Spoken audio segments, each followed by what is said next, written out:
क्यों नहीं खाना चाहिए, आज कथा बता देती हूँ, क्योंकि इसी में वो कथा आती है।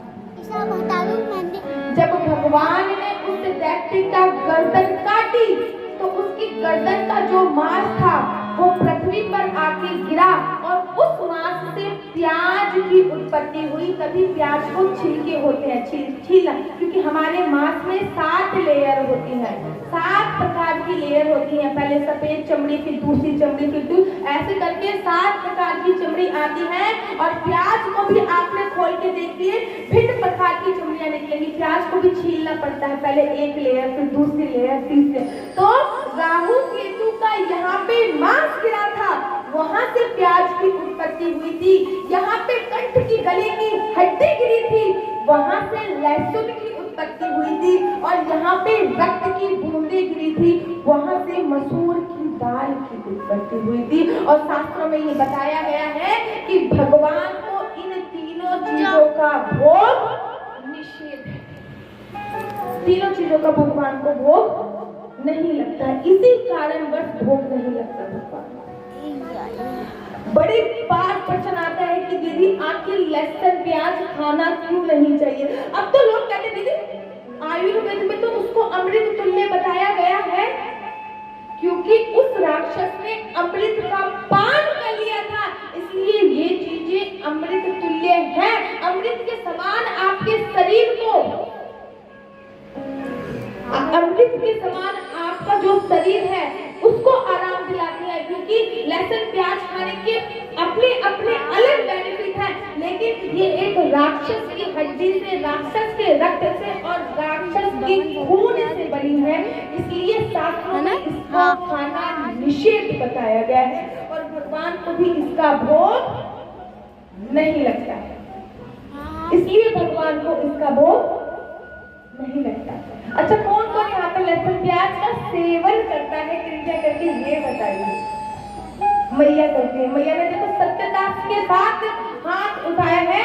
श्री धाम वृंदावन के सभी संत बोलते हैं कि अगर आप भगवान के नाम का स्मरण करते हैं तो लहसुन प्याज का सेवन आपको नहीं करना चाहिए, क्योंकि आपने देखा होगा आप कच्चा प्याज खाइए या फिर कच्चा लहसुन खाइए तो आपके मुंह से एक गंध की स्मेल आती है, गंध आती है।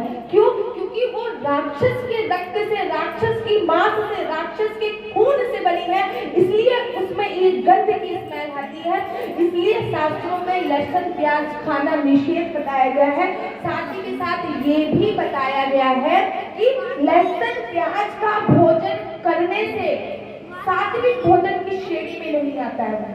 लहसुन प्याज का भोजन करने से हम जो है संपूर्ण तरीके से भगवान को प्राप्त नहीं कर सकते हैं, इसलिए लहसुन प्याज निषेध बताया गया है, निषेध बताया गया। लेकिन मैं हमेशा कहती हूँ कि घर में कुछ भी बनाओ, XYZ कुछ भी बनाओ, सबसे पहले भगवान को भोग लगाओ, क्योंकि जब तक आपने वो खाना बनाया है, वो खाना है, जब उसका भोग भगवान को लग गया तो वो प्रसाद हो जाता है।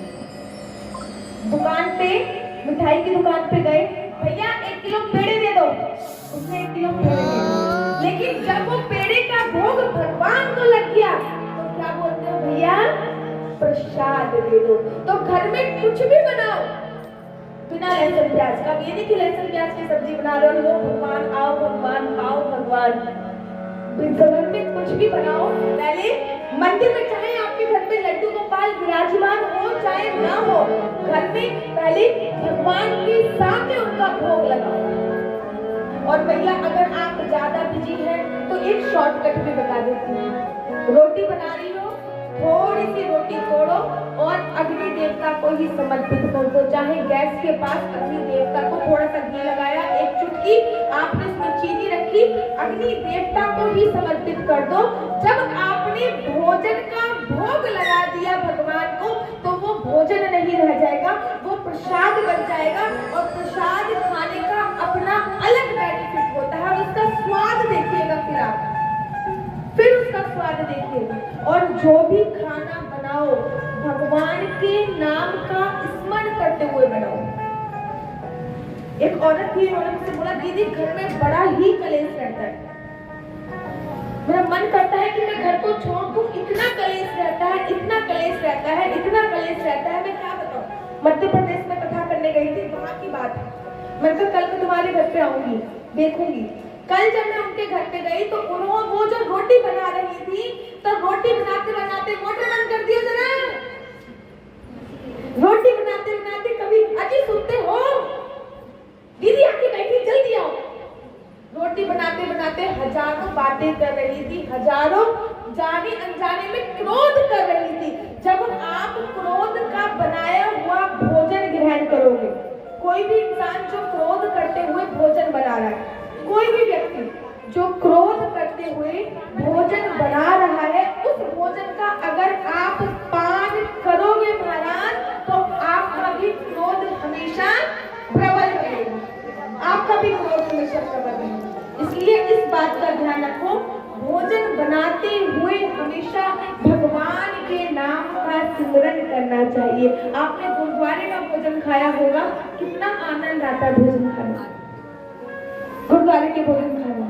लेकिन अगर आपके घर की स्त्रियां क्रोध करते हुए भोजन बना रही हैं, तो आप समझ लीजिए कि आपके शरीर में भी क्रोध उत्पन्न होगा, बीपी हाई की परेशानी रहेगी, ये सारी परेशानियां आपके शरीर में उत्पन्न हो जाएंगी।